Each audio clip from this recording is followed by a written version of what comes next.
I started selling fish cakes at the farmers markets around Hampshire. You completed the level 4 sales executive apprenticeship. So the understanding of the sales cycle, how that works, the interaction that you should have with the customer, different ways of selling to different types of customers, how do they want to be sold to.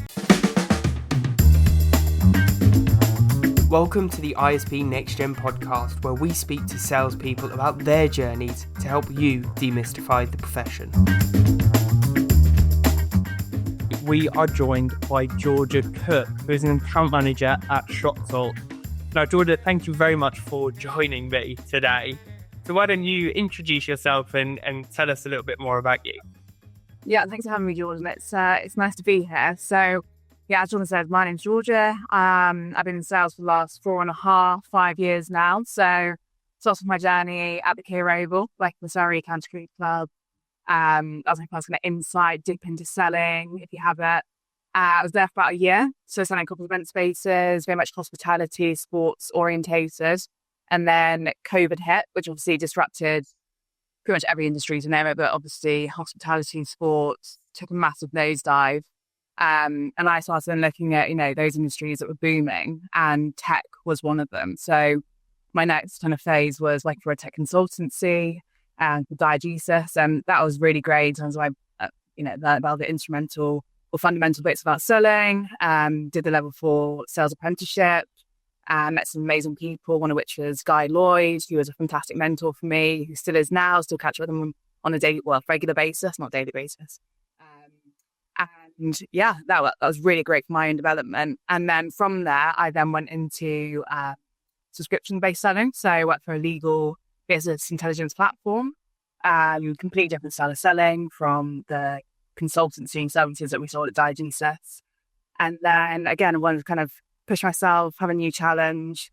And in a funny way, I've kind of gone full cycle and I've gone back to events. So I'm now working with an event called Shoptalk Europe. We're in Barcelona, which is great fun. So we basically met all the big retailers and brands you could think of, like Harrods, Adidas, John Lewis, per se. So they're attending the event. And on the other side of that is the tech solution providers. And they come to Barcelona to kind of mix, mingle, form those value-driven connections, and really try and up the game within the retail industry. So that's where I'm at the moment. So yeah, account management for events company now. Fantastic. I love that, going full cycle. It clearly shows that you've now found your way back to something that you're very passionate about, right? Which definitely makes the role slightly easier on those inevitably tough days. So I'm curious, what was it that initially sparked your interest to pursue a career in sales? Because I know that there's very few kids that go, do you know what I'm going to be when I grow up? I'm going to be a salesperson. That's so true. And I mean, I was one of those kids as well. So I started from very humble beginnings, to be. So I started selling fish cakes at farmers markets around Hampshire, so in Winchester, Guildford, whatever, for a really lovely lady. And I just loved it. So I was about 16, 17, then trying to have a bit of pocket money to get through sixth form before uni and things like that. And I just loved it. I loved it. I love the kind of the face-to-face interaction you have with those clients, customers, whatever you want to call them. Obviously, it was very much B2C selling at that point. Completely different ballpark to B2B, which is, the majority of all of my career to date. So yeah, that's kind of what piqued my interest and intrigued me as well. I had studied English at university because also I didn't know what I wanted to do. I thought English was kind of the easy option because I was always good at it. So I was like, let's give that a try. And then, as you say, by many other people, I fell into selling, and 5 years later, here I am. Love that. So I studied acting.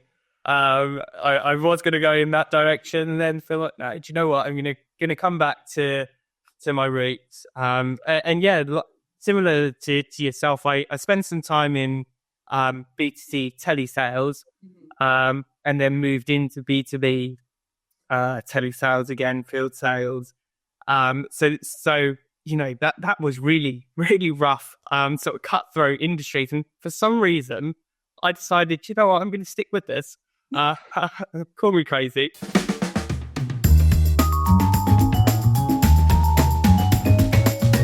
inevitably, I assume there were some challenges throughout that period. The early days in sales, learning a new profession. What were some of those challenges, and how did you overcome them? I think what the biggest challenge for me initially was COVID. I mean, like many people, that was a year into my role, to be honest with you. So it's adapting to that, obviously working from home, all those other things. In terms of actual sales, I think very much, well, as is usually the case at the start of your career, you're more so perhaps lead gen or, the whole sales cycle, probably focusing on maybe the outreach to start with. So the setbacks that you get with that, especially when I was working in tech consulting, so it was such big value sales. And then the sales cycle was super long. So you would get loads of rejections, now's not the right time, now's not the right place, you don't have the budget, blah, blah, blah. And it's kind of keeping yourself motivated and resilient throughout all those setbacks and pushbacks. That was the main kind of challenge. And I think it just shows you that resilience. I think it kind of stands you in good stead for later on in your career, now that I'm kind of more so on the other side of that. So I'm nurturing those client relationships and really harnessing those relationships and hopefully making them thrive. And I think it kind of stands you in good stead for the other side of it later on. Yeah, it's a really good point. I think, as you mentioned, that resilience is absolutely vital, because it is a profession that's filled with setbacks in one way, shape, or form.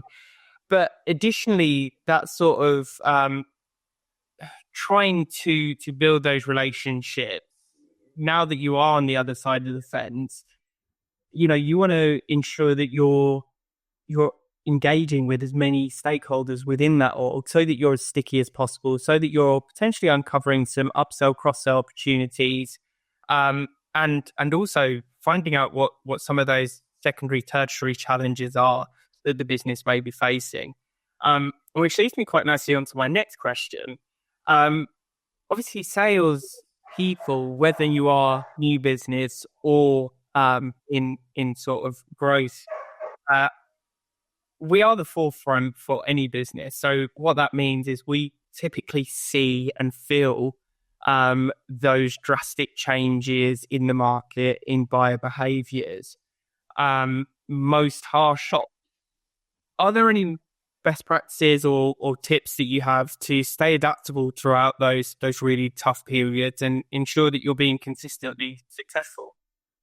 I think it's a really good point. And no matter what we do, no matter what stage of our life we're in, we're always going to be, facing those macro environmental factors, whether it be the Israeli war at the moment, whether it be COVID or what have you. There's always something going on, unfortunately, considering the state of the world we are in. My advice would be to stay empathetic to your businesses, your clients that you're working with. They are also going through it.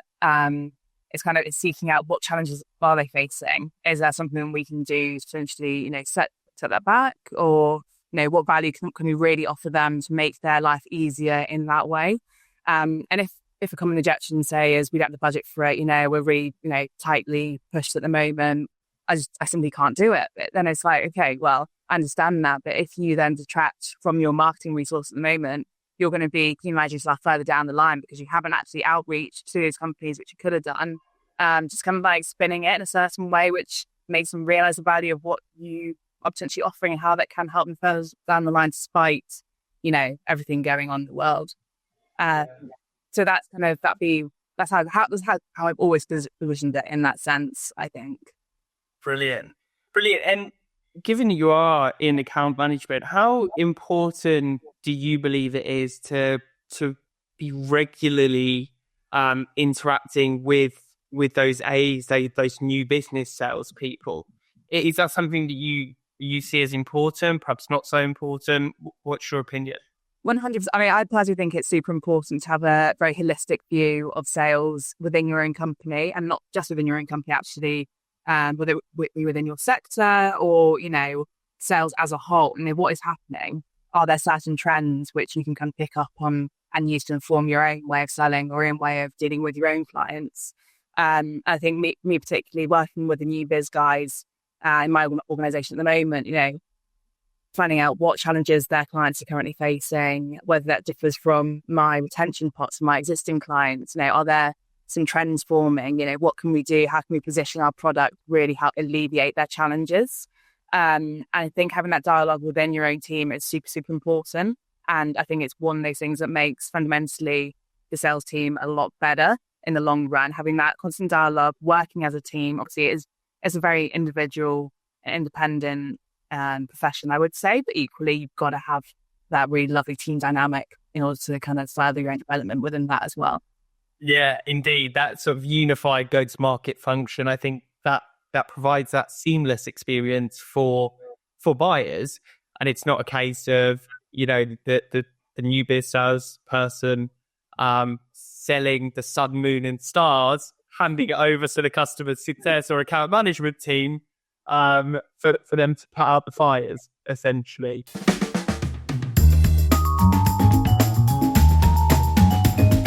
Now, as a female in a traditionally male-dominated field, have you faced any unique challenges? And in your opinion, what can we do as individuals and as an industry to strive to be more inclusive? Yeah, it's a great point. Across the board, I think women, especially young women, are quite commonly underestimated, particularly male-dominated roles. I've definitely faced that where, you can just tell someone is underestimating you, they're being slightly condescending, slightly demeaning. And I also think that's actually almost ironically a great thing, because that's great leverage for you to turn around and be like, actually, X, Y, Z, this is why it could be great for you, blah, blah, blah. And as long as you know your facts, you know your figures, and you can kind of be really concise with what you're saying to them, I think that's super powerful. And it really allows you a great kind of roadmap into that person, whether it be a stakeholder that you potentially want to partner with or someone else within the ecosystem. It's great leverage. You can kind of turn it back around. And I have done that before. And they're like, okay, I've underestimated her. Oh, God. So it can really work in that sense. And I think another point on that is it's also very industry specific, in terms of tech, for example. When I was working in tech, I would walk into a room and 95% of that room would say be over 40 and white male. So, and I walk in and they would be like, so it's very, very specific. Events at the moment, it's kind of balancing it a little bit. My team at the moment is very much 50-50 and it's a nice mix. So yeah, I think it does depend. In terms of what we can do, I think education is key. So for me, when I was younger, obviously sales was never really a profession that was looked at. It was never supported or talked about in schools. I think really raising that awareness within schools is really vital, and it does begin at that education piece. In terms of what young professionals can do to help that, I think, I've done like interviews with school kids, having prepared for A-level as part of my current role, which I really enjoy doing. And really having that face-to-face interaction and giving them like the support and the awareness of what they can do, and not pigeonholing them to say like, oh no, it's a doctor, a lawyer. There are way more professions out there. And sales is one of them. So it's just that awareness piece, which does fundamentally come with, schooling and education. Yeah, it's a really good point. I was just sort of thinking back to the business studies GCSE. I don't think there was a single class or lesson that focused on sales. No. So yeah, really good point. I think it is a case of we need to be making as much noise as possible and be providing those opportunities for people to sort of peer behind the curtain, so to speak, see how things work. Now, I know you mentioned that you have a number of mentors, Guy being one of them.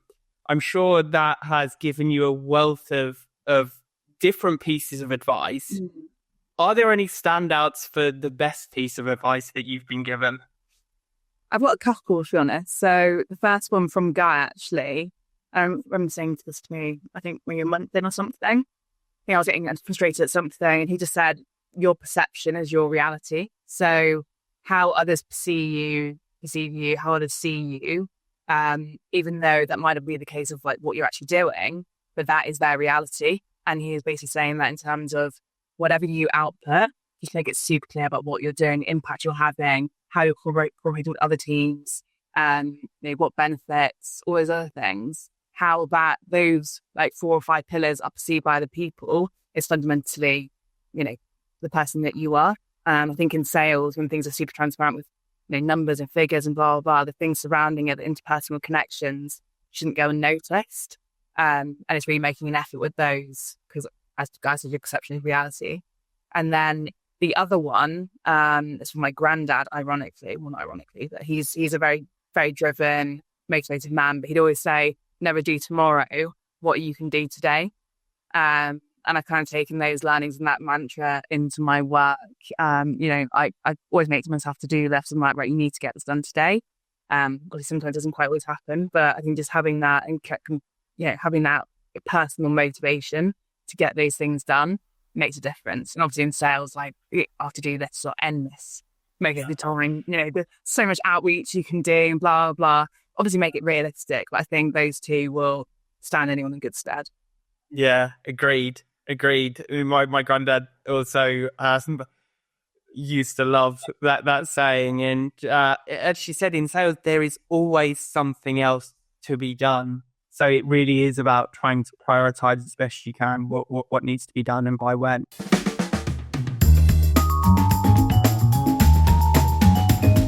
In terms of continuous professional and personal development, you completed the level 4 sales executive apprenticeship. Are you able to talk to us a bit more about that experience and also whether you developed any habits from that experience that you use on a day-to-day, week-to-week basis? Yeah, sure. I mean, that was super valuable to me. My first job, as I said before, there was no real structured way of teaching you about sales. Very much like, this is what we do, this is how you're going to do it. It was, no processes or anything like that. So that would allow you to naturally pick up bad habits and not really be fully understanding of the sales cycle, how that works, the interaction that you should have with the customer, different ways of selling to different types of customers, how do they want to be sold to? And I mean, quite commonly, like you're not actually trying to sell to them, it's unpicking the value and the challenges that they currently face.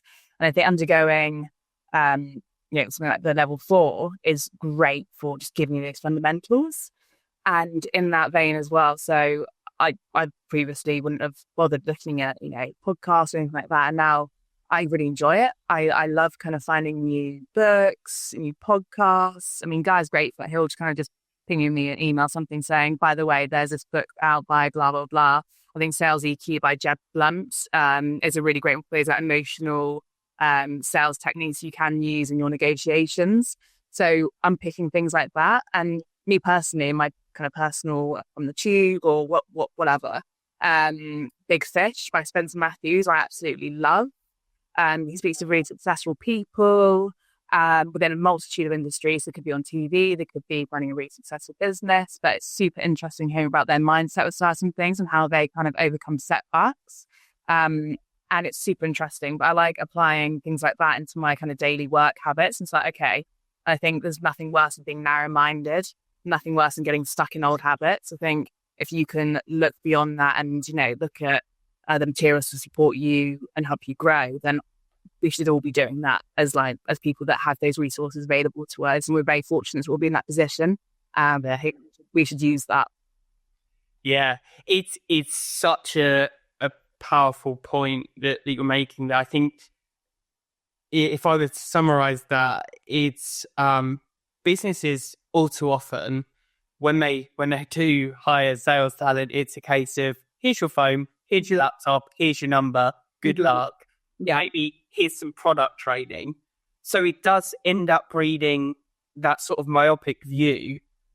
The only training that anyone really gets is on the product. So that's what people speak about. And what we've got to remember is, career or profession is such a small piece of who we are as human beings, that there are all these other factors that are going to influence how someone wants to engage with a salesperson, even in a professional setting.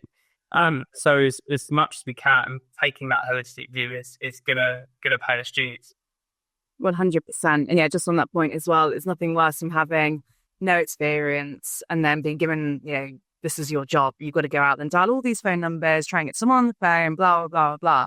And then people in that, or companies in that scenario, missing the core point in that sense, in terms of, the reason why you are speaking to that client is to find out their challenges, see if they have a challenge which, you can potentially solve.